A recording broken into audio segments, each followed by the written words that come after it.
அத்தியாயம் 67 பியாவுடைய புத்திசாலித்தனம்.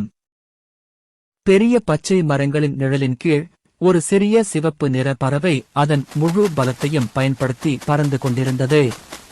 அதன் கழுத்தில் ஒரு விசித்திரமான தோற்றமுடைய கொடி மற்றும் 3 தொங்கும் தங்கப் பழங்கள் இருந்தன.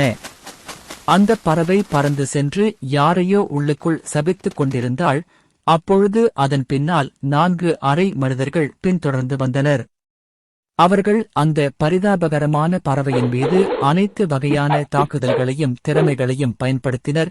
ஆனால் அதிர்ஷ்டவசமாக அந்த பறவை அனைத்து தாக்குதல்களிலிருந்தும் தப்பித்துக் கொண்டிருந்தது. நிச்சயமாக அந்த பறவை பியாதான். இப்போது அவள் முகபாவனை மிகவும் அசிங்கமாக தோற்றத்தில் இருந்தது.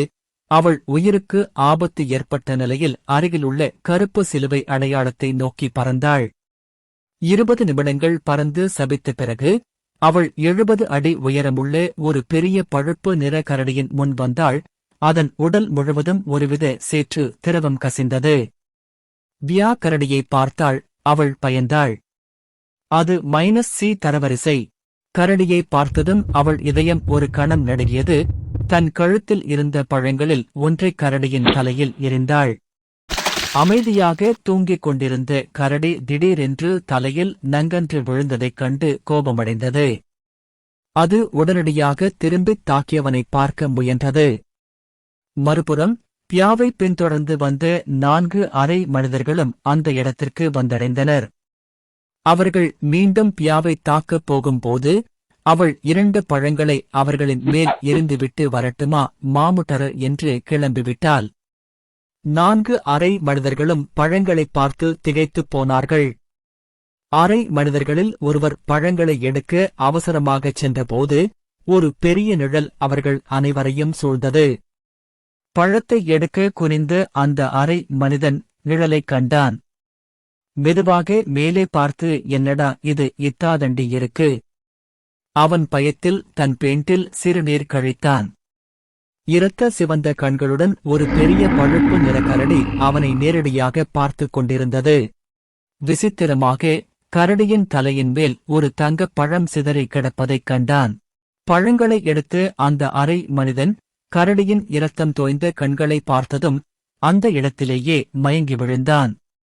அவனுக்கு பின்னால் நின்ற மற்ற 3 பயந்து ஓடிப்போக விரும்பினர். ஆனால் அவர்களின் விதி ஏற்கனவே தீர்மானிக்கப்பட்டது.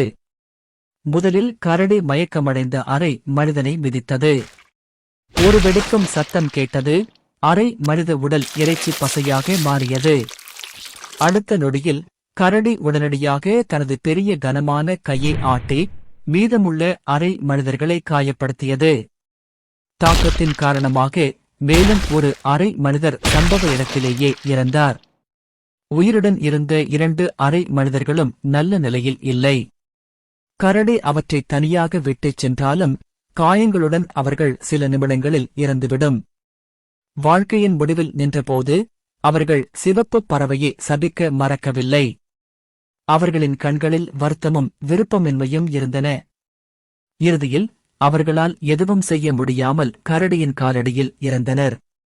இவை அனைத்தும் சில நொடிகளுக்குள் நடந்தது. கரடியின் முன் வந்து நின்ற அரை மனிதர்கள் கரடி அவர்களைக் கொன்றது. இது -C தர அசுரனின் சக்தி. கரடி பழத்துடன் தொடர்புடைய அனைவரையும் கொன்ற பிறகு அது இறந்த உடல்களை பார்க்கக்கூட இல்லாமல் அந்த இடத்தை விட்டு வெளியேறியது. தரம் குறைந்த உணவு அதன் பசியை கெடுத்துவிடும் என்பதால் அது அரை மனிதர்களின் உடல்களை சாப்பிடவில்லை. கரடி நடந்து சென்றதும் பியா சில கிளைகளுக்கு பின்னால் இருந்து வெளியே வந்தாள். அவள் இறந்த உடல்களை வெறுப்புடன் பார்த்தாள். அனைத்து அரை மனிதர்களும் இறைச்சி பேஸ்டாக மாறிவிட்டனர். வேறு எதுவும் செய்யாமல் பியா அவசரமாக அவர்களின் அனைத்து சேமிப்பு வளையங்களையும் எடுத்துக்கொண்டு கபிலனை நோக்கித் திரும்பினாள். இதற்கிடையில் பியாவை பின்தொடர்ந்து டெமி மனிதர்கள் வெளியேறிய பிறகு கபிலன் மரங்களிலிருந்து குதித்து காயமடைந்த மனிதர்கள் மற்றும் எல்ஸ் முன் வந்தான். நீங்க நல்லா இருக்கீங்களான்னு கேட்டான். எல்ஸ் நல்லா இருந்தாங்க. ஆனா அந்த மனுஷன் எழுந்து நிற்கக்கூட முடியாத அளவுக்கு காயமடைந்திருந்தான். கபிலன் பெருமூச்சு விட்டு, ஒரு குணப்படுத்தும் மருந்தை எடுத்து அந்த மனிதனிடம் கொடுத்தான். அந்த மனிதன் குணப்படுத்தும் மருந்தை எடுத்து கபிலனுக்கு நன்றி கூறினான். எல்லோரும் நிதானமாக இருந்த பிறகு எல்ஸ் மற்றும் மனிதன் தங்களை அறிமுகப்படுத்திக் கொண்டான். அந்த மனிதனின் பெயர் லைஜின். அவர் கிங்டம் வைட்லேண்டை சேர்ந்தவர். மறுபுறம் ஃபியான் மற்றும் கோலைன் ஆகிய இருவரும் கிங்டம் டெர்சியாவை சேர்ந்தவர்கள். அறிமுகத்திற்குப் பிறகு யாரும் எதுவும் பேசவில்லை. கபிலன் அவ்வளவு பேசக்கூடியவர் அல்ல, அதனால்தான் அவர் அவர்கள் முன் அமைதியாக நின்றார். ஒரு சங்கடமான அமைதி சூழ்நிலையை நிரப்பியது. எல்ஸ் மற்றும் லைஜின் இருவருக்கும் என்ன சொல்வதென்று தெரியவில்லை.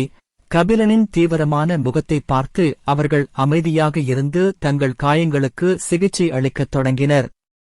அவர்கள் மூவரும் காயமடைந்தனர். மேலும் அவர்களின் நிலைமையைக் கண்டு அவர்கள் உயிர் பிழைக்க வழி இல்லை என்பதை அறிந்திருந்தனர். 2 எல்களும் கபிலனுக்கு நன்றியுள்ளவர்களாக இருந்தனர். ஆனால் அவர்களால் அவருக்கு எதையும் திருப்பிக் கொடுக்க முடியவில்லை. ஏனெனில் சிறிது நேரத்திற்கு முன்பு அவர்களைத் தாக்கிய டெமி மனிதர்களால் அவர்களின் சேமிப்பு மோதிரங்கள் பறிக்கப்பட்டன. சுமார் 20 நிமிடங்களுக்குப் பிறகு பியா இருண்ட முகத்துடன் திரும்பினாள். அவள் கோபம் நிறைந்த பார்வையுடன் கபிலனை பார்த்தாள். மேலும் டெமி மனிதர்களிடமிருந்து சேகரித்து அனைத்து சேமிப்பு மோதிரங்களையும் கபிலனின் தலையின் மேல் எறிந்தாள். கபிலன் அவளை பார்த்து சிரித்துவிட்டு அவசரமாக அனைத்து சேமிப்பு வளையங்களையும் எடுத்தான். பியா கொண்டு வந்த சேமிப்பு வளையங்களின் குவியலுக்குள்ளேயே எல்சும் லைஜினும் தங்கள் சேமிப்பு வளையங்களைக் கண்டனர். ஆனால் அவர்கள் எதுவும் பேசவில்லை. இப்போது அவர்கள் காயமடைந்திருந்தனர். கபிலன் மிகவும் சக்தி வாய்ந்தவராக தோன்றினார், ஏனெனில் அவர்களால் அவரது தரத்தை உணர முடியவில்லை. மறுபுறம் கபிலன் 7 சேமிப்பு வளையங்களை பார்த்தார். காயமடைந்த 3 பேரை நோக்கி நடந்து சென்று அவர்களுக்கு சொந்தமானவற்றை எடுத்துக் கொள்ளச் சொன்னான். மூவரும் ஆச்சரியத்துடன் ஒருவரையொருவர் பார்த்துக் கொண்டனர். மோதிரங்கள் விலை உயர்ந்தவை, உள்ளே சில விலையுயர்ந்த பொருட்களும் இருந்தன. அதனால்தான் கபிலன் மோதிரங்களை திருப்பித் தருவார் என்று அவர்கள் எதிர்பார்க்கவில்லை. இருப்பினும் அவர்கள் மீண்டும் கபிலனுக்கு நன்றி தெரிவிப்பதற்கு முன்பு அவசரமாக தங்கள் மோதிரங்களை எடுத்துக் கொண்டனர். கபிலன் இனி அவர்களை நினைத்து கவலைப்படவில்லை. டெமி மனிதர்களுக்கு சொந்தமான 4 மோதிரங்களை எடுத்துக்கொண்ட பிறகு அவர் வெளியேறினான். கபிலனின் உருவம் மங்குவதைக் கண்டு லைஜினும் எல்சும் திகைத்துப் போனார்கள். ஆனால் அவன் சென்ற பிறகு அவர்களும் வெவ்வேறு திசைகளில் சென்றனர். நடக்கும்போது கபிலன் வளையங்களில் விதிக்கப்பட்ட அனைத்து கட்டுப்பாடுகளையும் மீறிவிட்டார்.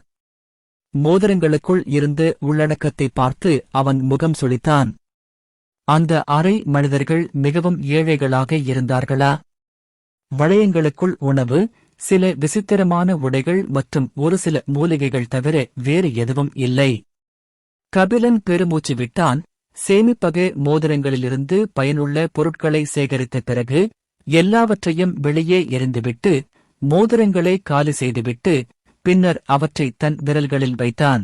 இறுதியில் 4 மோதிரங்களும் உயர்தர மோதிரங்களாக இருந்தன. எதிர்காலத்தில் அவன் அவற்றை பயன்படுத்தலாம். மேலும் இந்த 4 சேமிப்பு வளையங்களையும் சேர்த்தால் இப்போது அவனிடம் மொத்தம் 6 சேமிப்பு வளையங்கள் உள்ளன. மறுபுறம் வியா இன்னும் கபிலனை சபித்துக் கொண்டிருந்தாள். அவளுடைய கோபத்தை தணிக்க அவன் சில பழங்களை எடுத்து அவளுக்குக் கொடுத்தான். ஒரே மாதிரியான 1 அல்லது 2 பழங்களை சாப்பிட்ட பிறகு அந்தப் பழங்கள் கபிலனுக்கு வேலை செய்வதை நிறுத்திவிடும். அதனால்தான் பியா கோபப்படும் போதெல்லாம் அவற்றை பேரம் பேசும் பொருளாக பயன்படுத்துவது நல்லது என்று நினைத்தான்.